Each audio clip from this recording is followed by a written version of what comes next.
Ja, to var noe buss.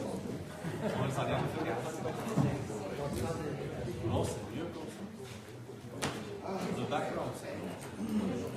Autrement, c'est ça.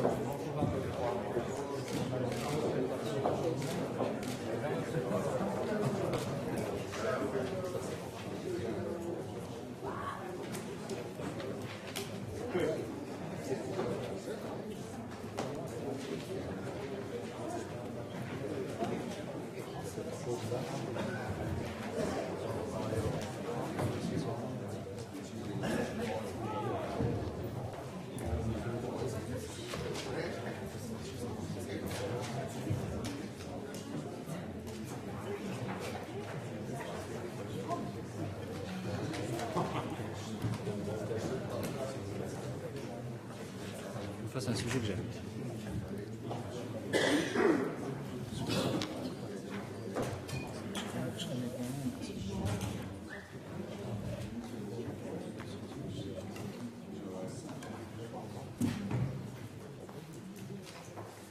Monsieur le conseiller fédéral, monsieur le conseiller d'État, monsieur le vice-directeur, mesdames et messieurs, bonjour, bienvenue à la conférence de presse sur la séance du Conseil fédéral de ce matin. J'ai le plaisir de vous présenter d'ores et déjà sur ce podium, aux côtés de monsieur le conseiller fédéral Didier Burkhalter, le chef du département fédéral de l'Intérieur, monsieur le conseiller d'État Peter Gaume de Soleure, ainsi que monsieur Ludwig Gärtner, le vice-directeur de l'Office fédéral des assurances sociales. Ils seront à vos dispositions, bien sûr, tout à l'heure pour répondre aux questions concernant le sujet de cette conférence de presse consacrée à la stratégie de la Confédération en matière de lutte contre la pauvreté. Comme d'habitude, avant d'entamer cette conférence de presse, je vous donne les dernières informations sur la séance qui s'est déroulée ce matin. Vous avez reçu la plupart des communiqués. Vous recevrez encore un communiqué tout à l'heure consacré au rapport sur la gestion du personnel 2009 de l'administration fédérale. Ça va vous parvenir dans quelques instants, le temps que l'information interne soit faite. Ça parviendra ensuite aux journalistes.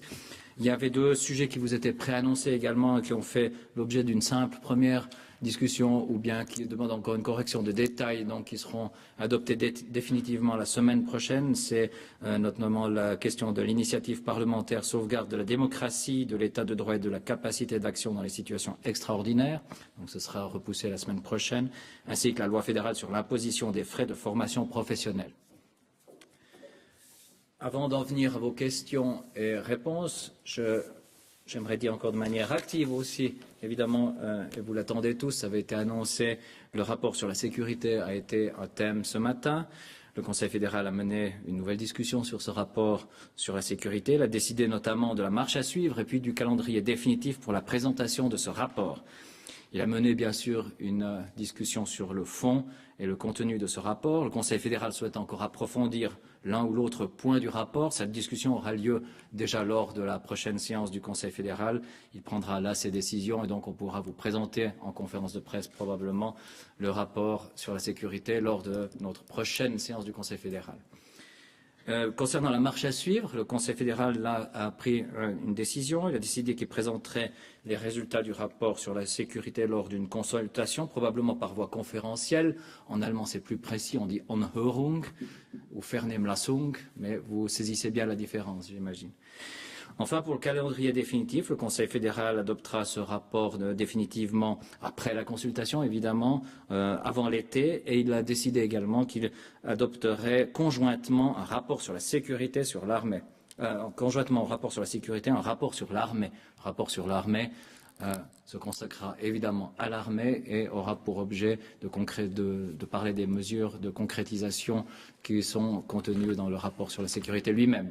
Le rapport sur la sécurité donne les grandes options et puis le rapport sur l'armée, pour l'armée, donnera les mesures concrètes qui doivent être prises. Voilà concernant ce sujet-là, puisque j'ai la parole, j'en profite également pour vous dire une phrase sur la Libye avant que vous me posiez vous-même la question. Concernant la Libye, la Suisse continue à travailler à la recherche d'une solution dans le cadre de la médiation des pays européens, avec toujours pour objectif la libération de M. Max Köldi. Voilà ce que je peux vous dire sur ce sujet-là aujourd'hui. Maintenant, avez-vous encore des questions qui resteraient? Madame Novak.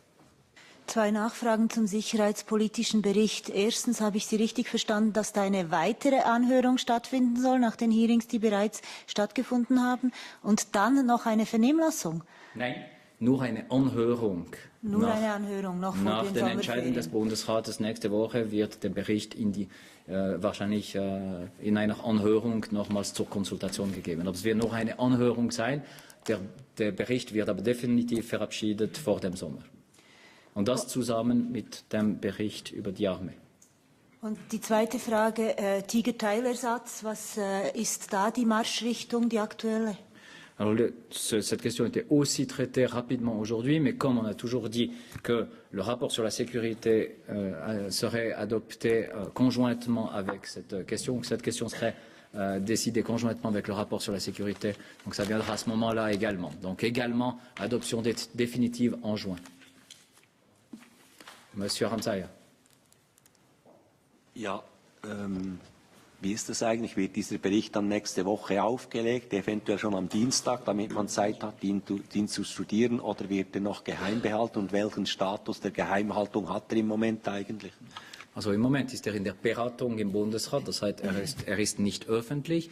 Bei der nächsten Sitzung, das wird eben am 14. oder 15. April sein, die nächste Sitzung, nächste Woche gibt es keine Sitzung, dann wird der Bundesrat sich darüber nochmals über diesen Bericht sich unterhalten, wird seine Beschlüsse fassen und dann werden wir einfach hier kommen vor den Medien und den Inhalt vom Bericht euch Ihnen präsentieren können.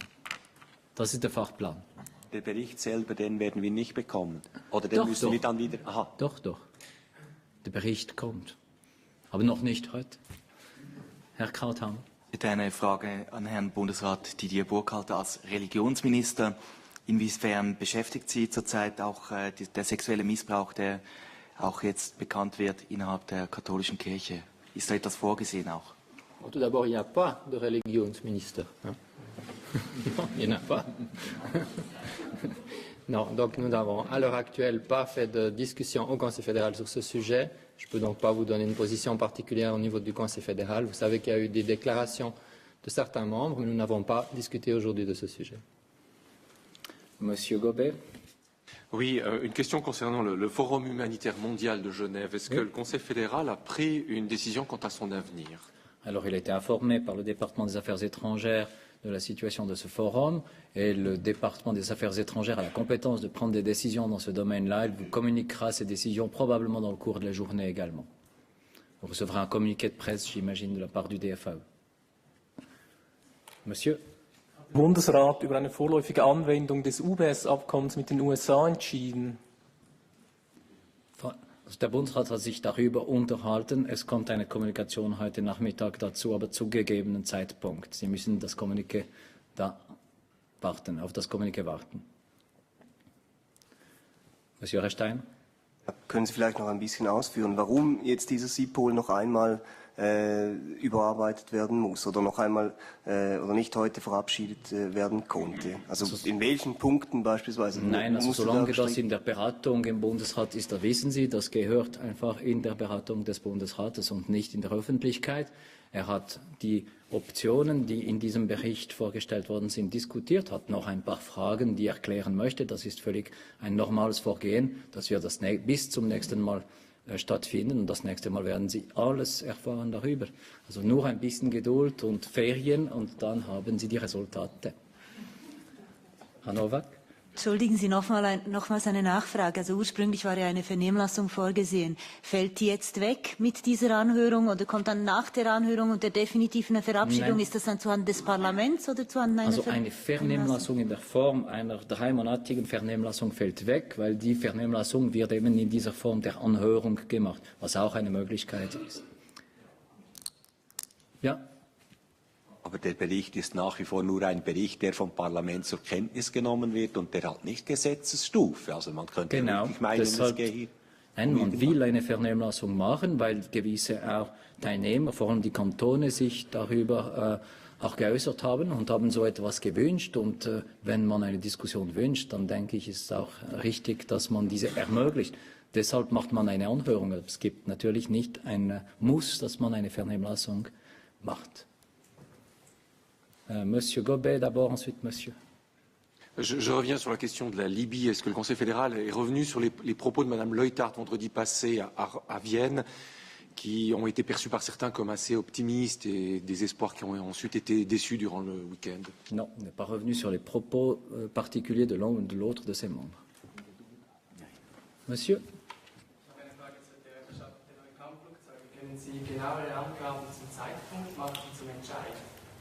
Also die Angaben zum Entscheid kommt zusammen mit dem definitiven Beschluss über den sicherheitspolitischen Bericht auch vor den Sommer, der Entscheid. Ich glaube, bald habe ich alle Fragen und Antworten behandelt. Est-ce qu'il y a encore une dernière question? Non, ce n'est plus le cas. Dans ce cas, je vous propose de passer au thème du jour et je passe tout d'abord la parole à Monsieur le Conseiller fédéral. Restez quand même là. Merci. Donc, visiblement, c'est clair, je ne vais pas vous parler du rapport sur la sécurité. Mesdames et messieurs, monsieur le conseiller d'État, monsieur le vice-chancelier, monsieur le vice-directeur, le Conseil fédéral vient en effet d'adopter aujourd'hui le rapport qui s'intitule « Stratégie globale de la Suisse en matière de lutte contre la pauvreté ». En fait, c'est le premier état des lieux de cette envergure qui est fait au niveau fédéral. Le Conseil fédéral répond ainsi en fait d'abord à une motion de la Commission de la sécurité sociale du Conseil national. Ce rapport explore les pistes à suivre pour s'attaquer à la pauvreté. La Suisse est un pays riche qui dispose d'un filet social bien développé, mais il reste aussi en Suisse des risques et des réalités de pauvreté qui doivent être autant que possible éliminés. Chaque personne pauvre est une personne pauvre de trop, et c'est une personne en particulier en danger d'exclusion qu'il faut réintégrer. La stratégie que nous vous présentons aujourd'hui au début de cette année européenne de lutte contre la pauvreté et l'exclusion sociale, j'aimerais dire d'emblée que c'est évidemment une stratégie qui va bien au-delà de cette seule année et qui est quelque chose qui se voit véritablement à long terme. Cette stratégie a été élaborée avec les principaux acteurs actifs dans ce domaine, les privés, le secteur public à tous les niveaux, les ONG, et aussi les personnes qui sont directement touchées par la pauvreté. Vous avez vu que le rapport contient une série de recommandations qui s'adressent à tous les niveaux de l'État, mais aussi aux autres acteurs. Pour ce qui concerne la Confédération, je voudrais dire d'emblée que la Confédération s'engage évidemment aujourd'hui déjà dans de nombreux domaines, principalement dans tout ce qui est des assurances sociales du droit fédéral, mais nous entendons intensifier ce travail et en particulier, c'est l'élément clé de la stratégie pour l'intensification, c'est le renforcement en priorité de la coordination dans le domaine de l'intégration professionnelle. Perdre son emploi ou ne pas trouver un emploi est en effet l'un des facteurs déterminants qui fait basculer quelqu'un dans la pauvreté. Nous voulons donc créer là aussi des ponts plus solides entre les différentes assurances, entre les différents instruments à disposition, en particulier l'assurance chômage, l'assurance invalidité et l'aide sociale, et cela évidemment au service de chaque personne, de chaque individu en réelle difficulté. Comme je l'ai dit, cette lutte contre la pauvreté implique tous les niveaux de l'État. Nous sommes même convaincus que ce type d'action, s'il doit être, et c'est encore une fois un élément clé, coordonné au niveau national, il est en fait appliqué avant tout sur le terrain au plus proche des gens, parce que c'est là que l'action est évidemment la plus efficace, au plan cantonal et communal donc, avec l'aide de toutes les associations actives en la matière. C'est dès lors pour moi un plaisir particulier de présenter notre stratégie en compagnie d'un conseiller d'État, M. Peter Gomm, qui vous parlera de ce qui se fait de manière assez remarquable et qui s'inscrit à notre sens parfaitement dans la volonté de cette stratégie dans le cadre du canton de Soleure. Être pauvre, mesdames et messieurs, c'est ne pas avoir évidemment assez d'argent pour vivre modestement au quotidien. Il s'agit là de la définition matérielle. Mais être pauvre, c'est aussi le manque de perspectives d'avenir. C'est aussi un peu l'exclusion de ces perspectives. C'est ne pas être reconnu à sa juste valeur. C'est être marginalisé. Ces aspects sont particulièrement importants pour les personnes en situation précaire.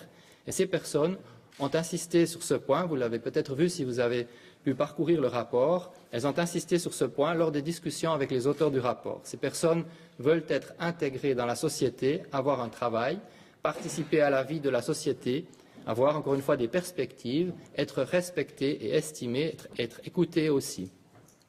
Lors d'une de mes premières interventions publiques en tant que membre du Conseil fédéral, j'avais insisté sur 7 premières valeurs qui fondent une société, sur le respect. Le respect, c'est l'alpha et l'oméga d'une civilisation. Sans le respect réciproque, les êtres humains ne parviennent pas à vivre ensemble, ne parviennent pas à former une société cohérente et solide. Le respect doit donc également être une valeur centrale en politique et dans la gestion de la vie publique. Le respect n'est pas une valeur abstraite et insaisissable, c'est une réalité qu'il faut vivre chaque jour dans les grandes occasions, mais aussi surtout dans les petites actions qui font précisément le quotidien. Lorsque les filets invisibles qui fondent le haut degré de civilisation d'une société se relâchent, ce sont toujours, évidemment, les plus faibles qui en souffrent en premier. Et voilà pourquoi cette notion de respect prend, dans le contexte de ce qui nous occupe aujourd'hui et beaucoup encore à l'avenir, encore une fois, il ne s'agit pas d'un moment seulement, mais d'un processus, eh bien, cette notion de respect, dans le contexte de la lutte contre la pauvreté, prend un sens particulièrement fort. Et pour le Conseil fédéral, c'est donc la valeur centrale sur laquelle il entend bâtir cette stratégie avec ses partenaires, cette stratégie, encore une fois, de la Suisse, et pas seulement du Conseil fédéral, de la Suisse contre la pauvreté.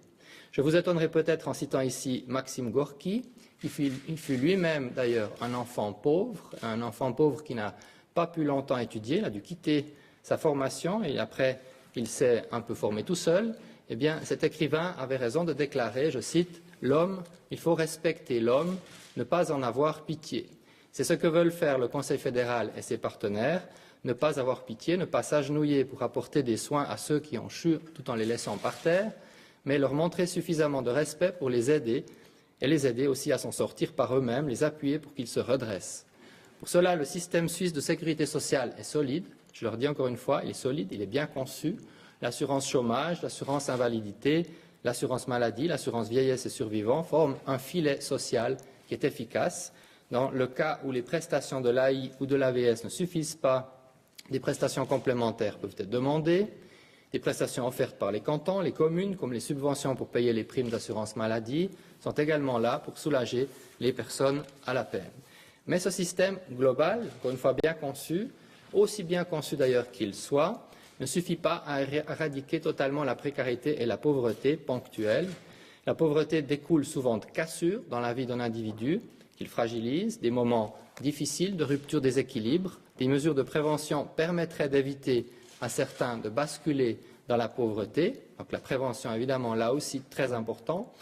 Ça éviterait, dans certains cas, on peut faire mieux et éviter même que l'on tombe dans cette pauvreté. Pour ceux qui vivent déjà dans la pauvreté, il faut renforcer les mesures ciblées leur permettant d'en sortir, de trouver de nouvelles perspectives.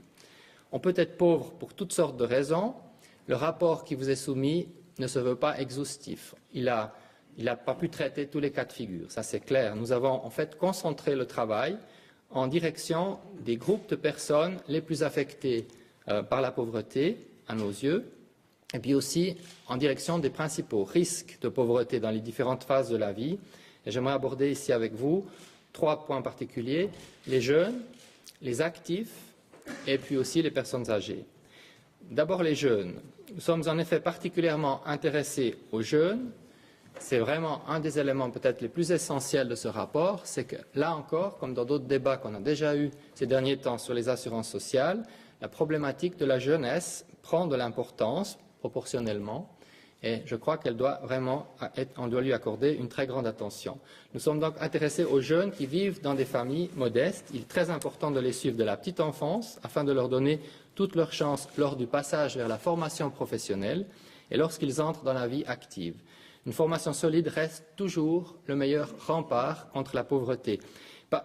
Ce n'est pas une assurance tout risque, et ça j'aimerais encore une fois aussi insister là-dessus, mais en faisant davantage en la matière, le but qu'on cherche, c'est d'essayer de casser le côté un peu automatique ou la transmission de la pauvreté de génération en génération. C'est pourquoi le Conseil fédéral recommande par exemple aux cantons et aux communes de développer une offre d'accueil extrafamilial et parascolaire financièrement accessible et répondant aux besoins des familles. C'est aussi pourquoi le Conseil fédéral a proposé au Parlement de prolonger pour 4 années supplémentaires son crédit d'impulsion à la création de places de crèche en mettant 80 millions à disposition.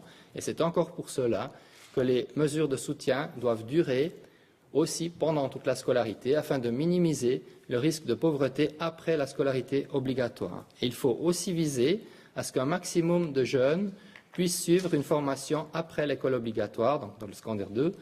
Quelques 20 millions de francs pour la période 2008-2011 ont ainsi été mis à disposition des cantons pour les encourager à mettre en place des structures visant à aider les jeunes à acquérir une formation professionnelle. Ce projet vise en fait à détecter et à suivre individuellement, et vous entendrez souvent ce nom, je crois vraiment que la politique doit être de plus en plus individualisée en la matière, à suivre individuellement les jeunes qui auraient des problèmes à partir de la 7e année scolaire, les jeunes susceptibles de rencontrer ces difficultés. Il faut les encourager à entreprendre une formation professionnelle et à entrer ensuite dans la vie active. Ça, c'est pour les jeunes. Pour les actifs, on retrouvera les jeunes à travers les familles, parce que pour les actifs maintenant qui vivent dans des situations de pauvreté, l'accent de cette stratégie, de ce rapport commencé, a été mis sur la lutte contre la précarité des familles, précisément, et puis aussi le chômage de longue durée. La lutte contre la pauvreté des familles s'oriente autour de 3 priorités. La baisse des charges, par exemple par des allègements fiscaux pour les familles à faible revenu, le renforcement des ressources financières, par exemple par les prestations complémentaires en faveur de ces mêmes familles, et vous aurez un exemple à ce sujet de ce qui se fait dans le canton de Soleure tout à l'heure, et puis l'amélioration de l'infrastructure par le développement d'une offre d'accueil extrafamiliale appropriée. L'encouragement de la formation continue doit être intensifié. Se maintenir professionnellement à niveau permet souvent d'éviter le chômage. Une fois au chômage, il faut aider les chômeurs à retrouver un travail le plus rapidement possible.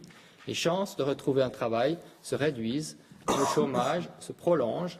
Les meilleures chances de se réinsérer dans le marché du travail se situent en fait au cours des 3 premiers mois, d'où la nécessité de concentrer les efforts sur cette période, d'où la nécessité aussi de la priorité de cette coordination à effectuer, cette coordination pour la réinsertion professionnelle qui est encore une fois la priorité. Les auteurs du rapport se sont aussi penchés sur la pauvreté du 3e âge et là le constat, vous l'aurez vu, est assez réjouissant, il faut le dire, et confirme d'ailleurs ce qu'on supposait déjà. Grâce à l'AVS, grâce au 2e pilier, grâce aux prestations complémentaires, cette catégorie de la population est moins touchée par la pauvreté que d'autres catégories. C'est un constat de succès pour le système de retraite à 3 piliers. Ce mix de solidarité et de responsabilité individuelle a permis de diminuer la pauvreté chez les personnes âgées, alors que c'était précisément la catégorie qui était la plus touchée il y a encore quelques décennies. Comme les causes de pauvreté sont nombreuses, les mesures pour lutter contre la pauvreté sont également multiples. Elles doivent se prendre dans beaucoup de domaines, commencer par la sécurité sociale, bien évidemment, mais aussi la formation, la migration, le marché du travail et la santé. Il y a donc un vrai maillage à effectuer le plus efficacement possible et le plus individuellement possible. Lors de la rédaction du rapport, il est apparu que de nombreuses mesures prometteuses étaient déjà en fait appliquées ou qu'elles allaient l'être pour prévenir la pauvreté et l'exclusion sociale ou pour y remédier. Des mesures du ressort de la Confédération et des recommandations à l'adresse des cantons et des communes sont proposées pour les domaines où une action s'impose.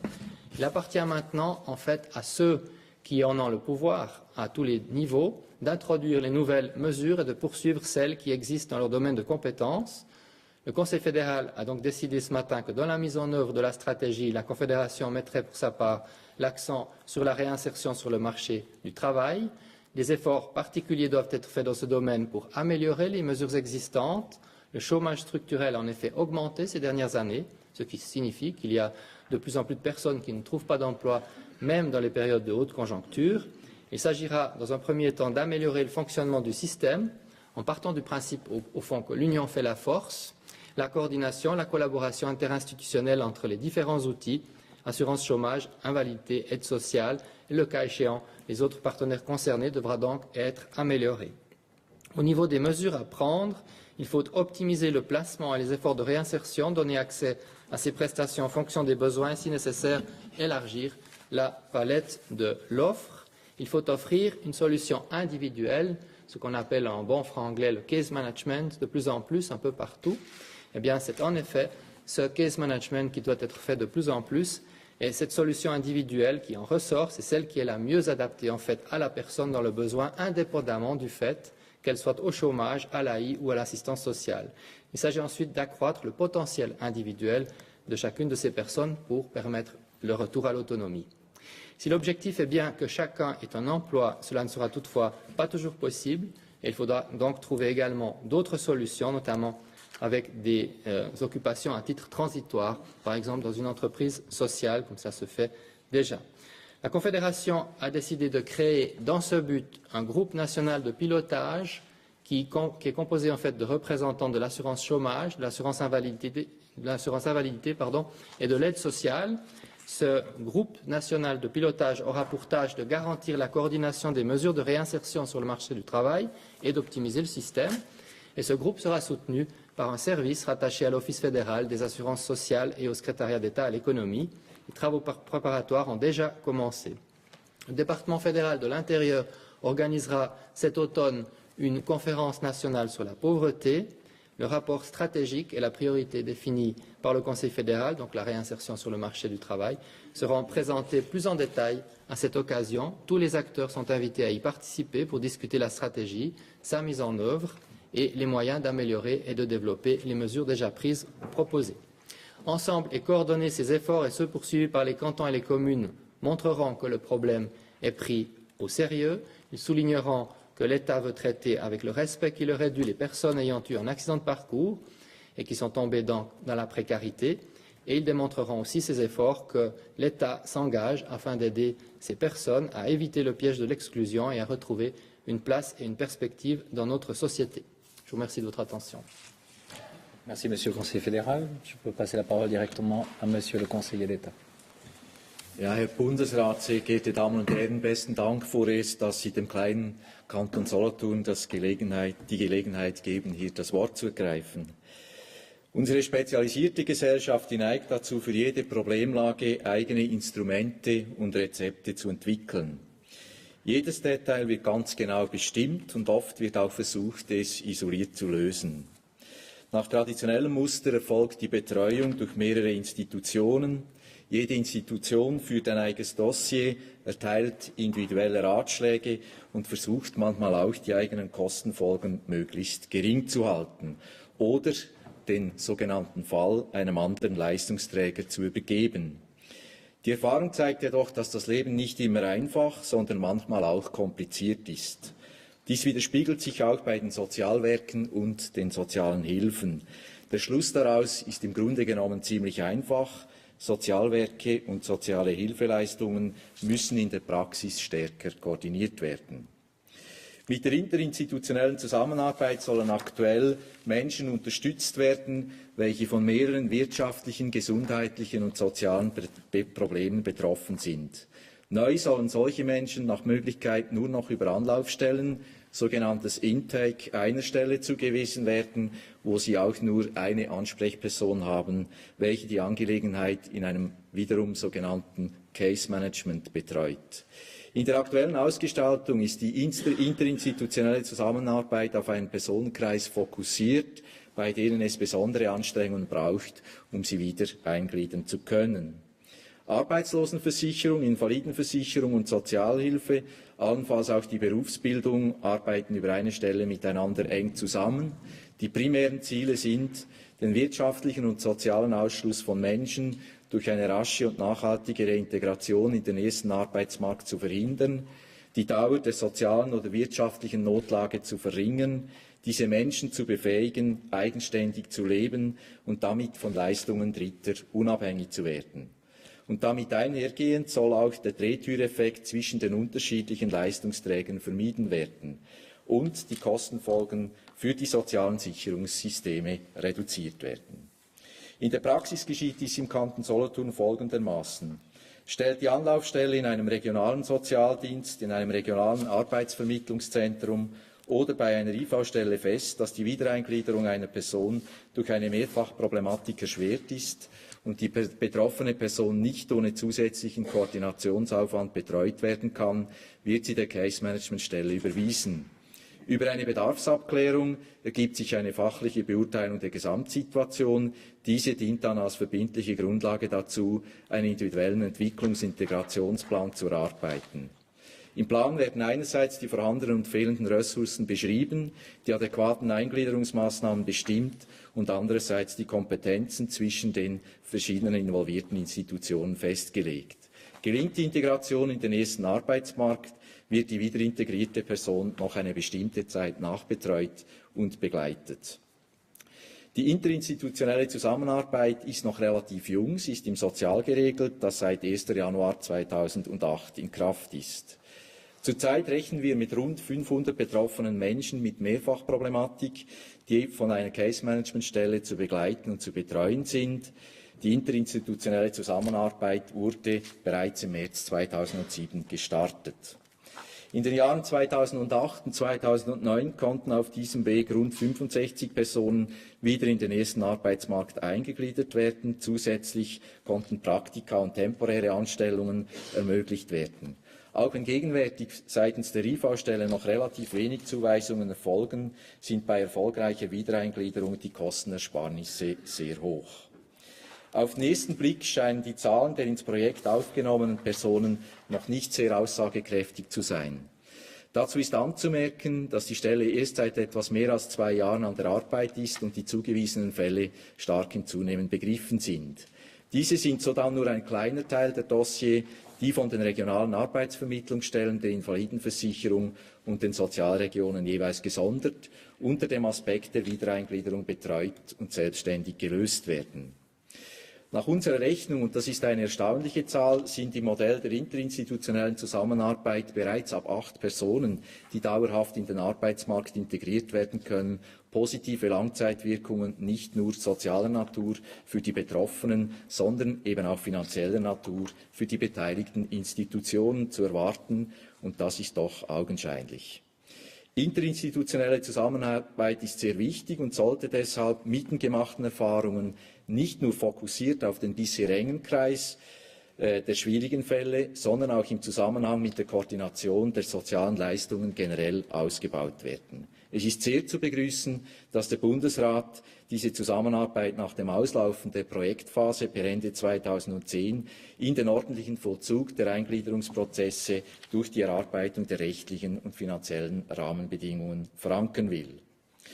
Erlauben Sie mir noch einen kurzen Fokus auf das Thema Familienarmut, das im Bericht ebenfalls als eines der vielen Themen angesprochen wird. Es ist und bleibt eine Tatsache, dass es immer mehr Ein- oder Zwei-Elternfamilien gibt, deren Einkommen nicht ausreichen, um den Lebensunterhalt zu bestreiten. Der Bundesrat empfiehlt deshalb den Kantonen für Familien unterhalb der Armutsgrenze, welche beruflich integriert sind oder in Ausbildung stehen und ein Einkommen unter der Armutsgrenze erzielen, Zusatzleistungen außerhalb der Sozialhilfe einzuführen. Vorreiter in dieser Sache ist bekanntlich der Kanton Tessin. Der Kanton Solothurn hat nachgezogen, die Erfahrungen aus dem Tessin jedoch angepasst und ein spezielles Anreizmodell kreiert, das wir in den nächsten 5 Jahren laufen lassen werden und auch evaluieren werden. Ich erachte diesen Teil der sozialpolitischen Maßnahmen zur Armutsbekämpfung als unabdingbar und der Bundesrat gibt hier zu Recht eine Empfehlung ab. Genau diese Maßnahme ist im Übrigen besonders geeignet, im Rahmen der Wiedereingliederungsbemühungen einen besonderen Anreiz für dauerhaftes Gelingen zu setzen, wenn der Verdienst noch oder ungenügend ist, um eine Familie zu ernähren. Politisch wissen wir übrigens alle, wie schwierig es ist, solche Maßnahmen auf Bundesebene ins Auge zu fassen. Die SGKN tut sich seit einiger Zeit sehr schwer damit und vermutlich ist es auch richtig, wenn der Bundesrat die Kantone in ihren progressiven Bemühungen unterstützt. Einige andere Kantone wie Genf, Waadt, Fribourg und Bern sind zwischenzeitlich daran, solche Ergänzungsleistungen in den politischen Entscheidprozess zu geben. Es hat sich auch schon in anderen Fragen gezeigt, dass die Kantone durchaus auch Laborfunktion für die Entwicklung von Maßnahmen auf Bundesebene haben können.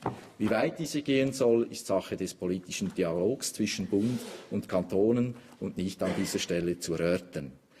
Die Sozialdirektorenkonferenz begrüßt es im Übrigen ausdrücklich, die Bereitschaft des Bundes, das Thema Existenzsicherung, wie dies auch der Bericht tut, ganzheitlich im Rahmen des nationalen Dialoges Sozialpolitik Schweiz aufzunehmen. Besten Dank. Merci, Monsieur le Président. Voilà, nous pouvons passer à vos questions. Qui souhaite poser la première question? Monsieur Flück. Oui, j'aurais aimé savoir pourquoi les cantons n'avaient, à part la position que vous avez prise actuellement, n'avaient encore pas pris position sur ce rapport, sur cette stratégie. Dans le rapport, le rapport déplore votre manque de prise de position. Ja, ich kann diese Frage an sich so beantworten. Die Sozialdirektorenkonferenz wird sich mit dem Thema Armut und auch mit dem Bericht ausführlich an der diesjährigen Jahresversammlung beschäftigen. Sie ist ja daran, wie Sie auch erfahren haben, ein eigenes Papier zu erarbeiten zur Position der Armut.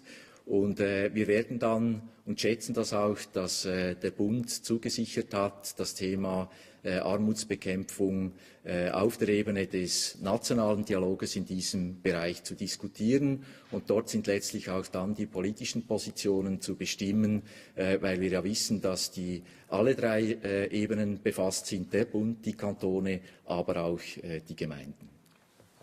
On peut compléter en disant que tout le travail de base a été fait avec les partenaires et notamment avec les cantons et les représentants des cantons.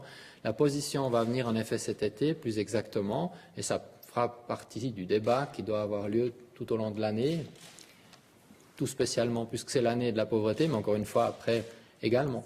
Donc je crois que l'important c'était de commencer et d'avoir une base pour une stratégie nationale. C'est ça qui est dans le rapport, que les cantons aient souhaité participer, mais prendre position dans le courant de l'année, finalement, ça permet au débat de se faire complètement, peut-être dans un sens un peu spécial, mais de se faire quand même complètement au courant de cette année 2010. Vielleicht noch eine Ergänzung. Also wir begrüßen es ausdrücklich, dass wir haben hier einen Bericht, der ein erstes Mal in der ganzen Breite die soziale Problematik anspricht. Und es wird nicht mehr darüber diskutiert, ob es Armut gibt, sondern sie wird so diskutiert, dass sie da ist. Und man beginnt nun, diese Maßnahmen in der ganzen Breite zu diskutieren. In der jetzigen Konzeption ist es so, dass in der Aufgabenordnung die Kantone, die Gemeinden und der Bund seine Rolle hat. Und selbstverständlich ist es immer wieder ein Thema, neu zu bestimmen, welche Projekte wo vorangetrieben werden können. Wie Sie vielleicht aus meinen Erläuterungen gesehen haben, ist es häufig so, dass neue Projekte zuerst in den Kantonen einmal positioniert werden müssen. Dabei ist es auch so, dass auch kantonale Unterschiede manchmal hingenommen werden. Und es ist dann die vornehme Aufgabe des Bundes, hier die Vereinheitlichung voranzutreiben, in der Kenntnis darum, dass Schweizerinnen und Schweizer, Einwohner in der ganzen Schweiz wahrscheinlich in etwa die gleichen Bedürfnisse haben. La prochaine question, Monsieur Ramsayer. Ja, Herr Bundesrat, die Schweizer Wirtschaft, also die reale Wirtschaft, hat seit 1975 ihre Produktivität verdoppelt. Jetzt stellen wir fest, dass viele Leute von ihrer Arbeit, die sie 100% leisten, nicht leben können. Auf der anderen Seite haben wir eine Finanzwirtschaft, wo die Saläre explodieren. Herr Duggan wird in einer Woche bekannt geben oder müssen, dass er 80 Millionen kassiert für 2009. Man sagt, der Reichtum und Profite werden privatisiert. Dafür wäre das Departement Leuthard zuständig. Verluste und Armut werden verstaatlicht. Dafür sind Sie zuständig. Sehen Sie einen Zusammenhang zwischen diesen explodierenden Salären in der Finanzwirtschaft und der Armut, die dann bei der produktiven Wirtschaft immer noch grassiert? Oder gibt es keinen Zusammenhang? Ce qui est important, c'est que la croissance de l'économie elle-même continue. Et ce qui est satisfaisant et réjouissant, c'est de voir que l'économie suisse a réagi plus vite que prévu après cette crise qu'on vient de connaître maintenant, parce que tous ces projets que l'on fait maintenant, au-delà des excès dont vous parlez, de manière générale, ce qui sera décisif, c'est la création d'emplois. Il y a dans votre question la question de la productivité qui me paraît très importante. Dans tous les contacts que nous avons, et il y en a quand même passablement en tant que conseiller fédéral, avec des entreprises, on essaie chaque fois de discuter maintenant systématiquement la question de la réinsertion. Évidemment qu'à un moment donné se pose la question, est-ce que c'est en faveur de la productivité ou pas? Parce que c'est vrai qu'une réinsertion, surtout avec des case management, c'est quelque chose d'assez lourd pour les entreprises, y compris pour les entreprises publiques qui ne sont pas forcément toujours outillées, qui n'ont pas forcément l'habitude de ce genre de choses. Mais je pense que la réflexion qui doit être faite avec l'économie, c'est clairement l'investissement à la base. C'est-à-dire que pendant des années, surtout pendant les années 90, surtout pour ce qui concerne la validité, mais pas seulement, les entreprises n'ont pas assez investi dans l'accompagnement individuel pour éviter le problème, pour le prévenir. Quand il commence déjà, il faut l'éviter. Et c'est pour cela maintenant que nous essayons avec les entreprises d'avoir cette réflexion. Et je pense que cette réflexion permet de poser la productivité aussi en d'autres termes. Que ça ait des effets jusqu'à la question des différences de salaire, ça prendra peut-être un peu plus de temps. Mais je constate en tout cas, et en particulier dans le secteur privé, une prise de conscience que le potentiel des êtres humains, même ceux qui commencent à avoir un problème, peut être mis en valeur par un investissement à l'intérieur même de l'entreprise, tout proche du problème. Et tout à l'heure, nous avons dit à quel point il est important que dans le secteur public, on mette toute la confiance sur ceux qui sont au front, les conseillers d'État, les conseillers communaux dans les villes, en particulier pour l'aide sociale. Mais je pense aussi qu'il faut très clairement dire que dans les entreprises, il y a une très grande responsabilité et que si on peut améliorer, et je crois encore une fois qu'on voit des signes positifs ces derniers temps, la prise de conscience en la matière, c'est une très bonne chose. Prochaine question. Y aurait-il déjà plus de questions? Et c'est le cas, vous pouvez passer aux interviews bilatérales. Peut-être vous partagerez en collaboration avec M. Crevoisier sur qui veut faire dans cette salle, qui veut faire à l'extérieur, puisqu'il y a deux partenaires.